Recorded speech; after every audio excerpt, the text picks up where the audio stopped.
चंदनपुर नाम का एक गांव था जो प्रतापगढ़ रियासत में आता था। प्रतापगढ़ के राजा चंद्रसेन का महल इसी चंदनपुर गांव में बना हुआ था। राजा चंद्रसेन दरबार में आए किसी भी गरीब व्यक्ति की मदद नहीं करता था।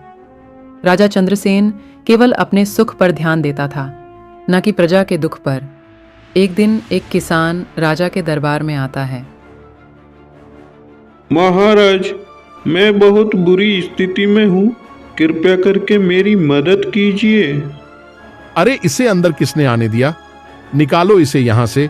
मैं इन लोगों की मदद करने के लिए यहां नहीं बैठा हूं। वो किसान रोता हुआ वहां से चला जाता है। इस तरह जो भी राजा के पास में मदद मांगने के लिए आता, राजा उसे बेइज्जत करके वहां से निकाल देता था। एक रात राजा चंद्रसेन महल के पास टहल रहा था। तभी किसी की आवाज सुनाई देती है, मदद करो, मदद करो, कृपया मेरी मदद करो। ये किसकी आवाज आ रही है? राजा चंद्रसेन देखता है एक पेड़ के पास एक अघोरी बहुत बुरी स्थिति में है और वह मदद के लिए पुकार रहा था। क्या हुआ तुम्हें? महाराज, मैं बहुत बीमार हूँ, कृपया मेरी मदद करें। चल हट, मैं किसी की मदद नहीं करता। तुम लोगों का नाटक में भली भांति जानता हूं। चलो चलो निकलो यहां से। राजन, मैं सच बोल रहा हूँ, कृपया मेरी मदद करें। मुझे कुछ भी नहीं सुनना। चलो निकलो यहां से। तुम बहुत बुरे इंसान हो। तुम आज मेरी मदद नहीं कर रहे। देखना एक दिन तुम्हें इसके बदले क्या क्या झेलना पड़ेगा। राजा उस अघोरी की बात सुनता नहीं और वहां से चला जाता है। अगली सुबह पता चलता है कि उस अघोरी ने महल के बाहर की अपने प्राण त्याग दिए। मंत्री जी, जल्दी से जल्दी इसकी लाश को ठिकाने लगवाइए। कई महीने बीत जाते हैं। फिर एक दिन कई लोग राजा चंद्रसेन से मिलने जाते हैं और किसी गंभीर मसले पर बात करते हैं। कल कुछ गुप्तचर आए थे। सुना है कोई भारी संकट आने वाला है।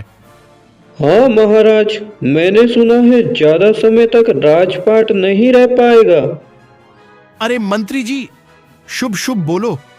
जैसी खबर आ रही थी ठीक वैसा ही होता है। बदलते कालक्रम में अब राजाओं के संपूर्ण राज्य सरकार ने छीन लिए और इसका विलय भारत सरकार में कर लिया। सभी राजाओं की रियासतें उनसे छिनी जाने लगीं। चंद्रसेन भी उनमें से एक थे। धीरे धीरे राजा चंद्रसेन की सब जमीन जायदाद खत्म होने लगी और राजा चंद्रसेन अब फकीर हो गए और एक आम इंसान की तरह रहने लगे। एक दिन अचानक चंद्रसेन की पत्नी ने कहा, आप तो ठहरे राजा साहब, आपके लिए मेहनत मजदूरी बनी ही नहीं। अब घर का खर्च चलाने के लिए लगता है मुझे ही मजदूरी करनी पड़ेगी। राज परिवार की औरतों को पर्दे में ही रखा जाता है, समझी? मुझे कुछ सोचने दो। राजा चंद्रसेन को अपनी पत्नी की यह बात सुनकर बहुत बुरा लगा और सुबह होते ही वह जंगल की तरफ चल दिया। यह सब मेरी ही करने का फल है। मैंने आज तक कितने गलत काम किए, उनकी ही सजा मिल रही है। मैं अपना राजधर्म भूलकर भोग विलास में लिप्त रहा। गांव के बाहर एक पुराना मंदिर था। चंद्रसेन उसमें जाकर बैठ गया। सारी बातें सोच सोच कर चंद्रसेन अपना आपा खो देता है और आत्महत्या करने की कोशिश करता है और अपना सर खंभे से मारने लगता है।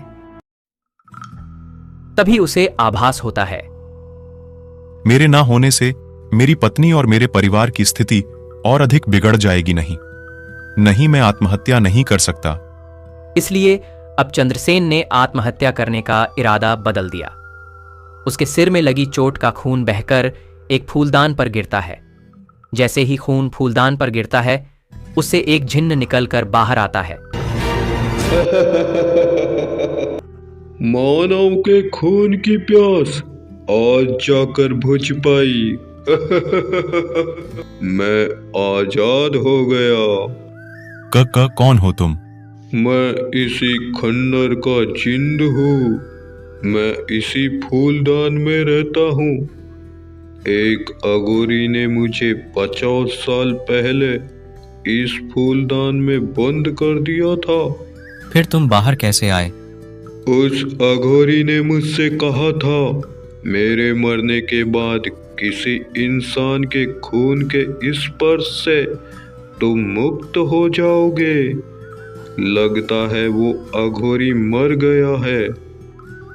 जिन्न की ये बात सुनकर राजा चंद्रसेन को उस रात की बात याद आ जाती है। राजा जिन्न से पूछता है, तो अब क्या इरादा है तुम्हारा? मैं तुम्हारे शरीर पर कब्जा करके इस दुनिया पर राज करूंगा। वो कैसे?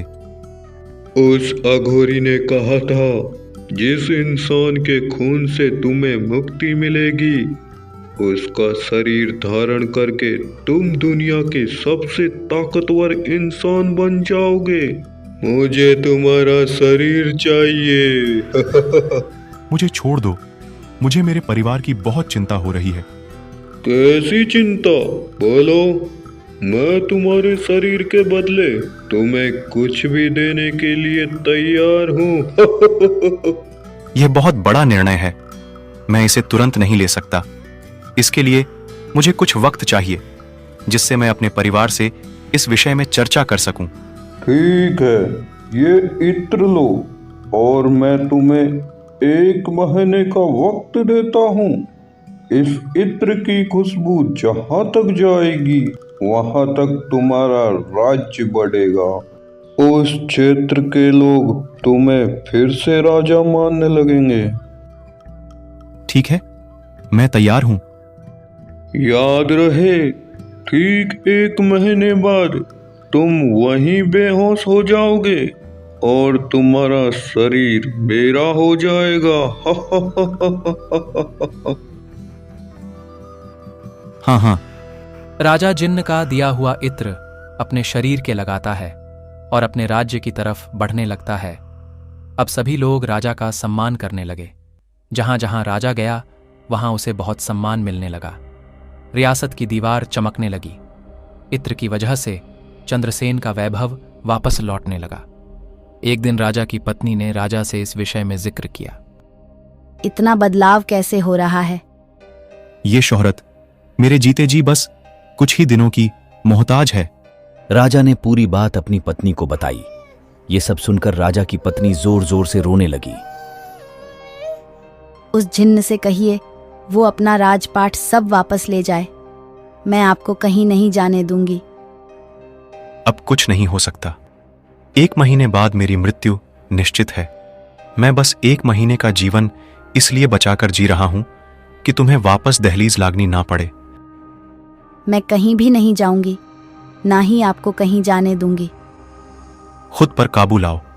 कल 1 महीना पूरा हो जाएगा और मैं कल हमेशा के लिए तुम सभी को छोड़कर चला जाऊंगा। राजा चंद्रसेन की वो रात और आने वाला दिन पूरी तरह से डर में बीतने लगा। सुबह से लेकर शाम हो गई पर जिन्न नहीं आया। राजा को लगने लगा कि जिन्न शायद अपना वादा भूल गया है।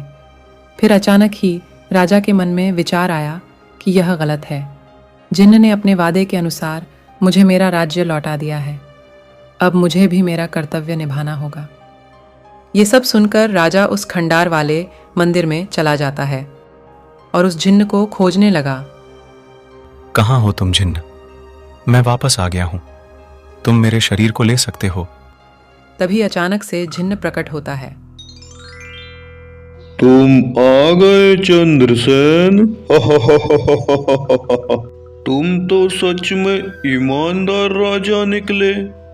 अब मैं तुम्हारा शरीर और प्राण नहीं ले सकता। जाओ, आज से तुम आजाद हो और तुम्हारी मृत्यु तय समय पर होगी। राजा चंद्रसेन यह सुनकर बहुत खुश होता है और बोलता है, ठीक है जिन्न, मैं इस मंदिर में एक यज्ञ करवाऊंगा और तुम्हारे इस परोपकार की कथा सभी लोगों को सुनाऊंगा। राजा को जीवित देखकर उसके परिवार की खुशियां वापस लौट आईं और कुछ समय बाद राजा चंद्रसेन उस मंदिर में एक ही यज्ञ करवाता है जिससे उस जिन्न को मुक्ति मिल जाती है।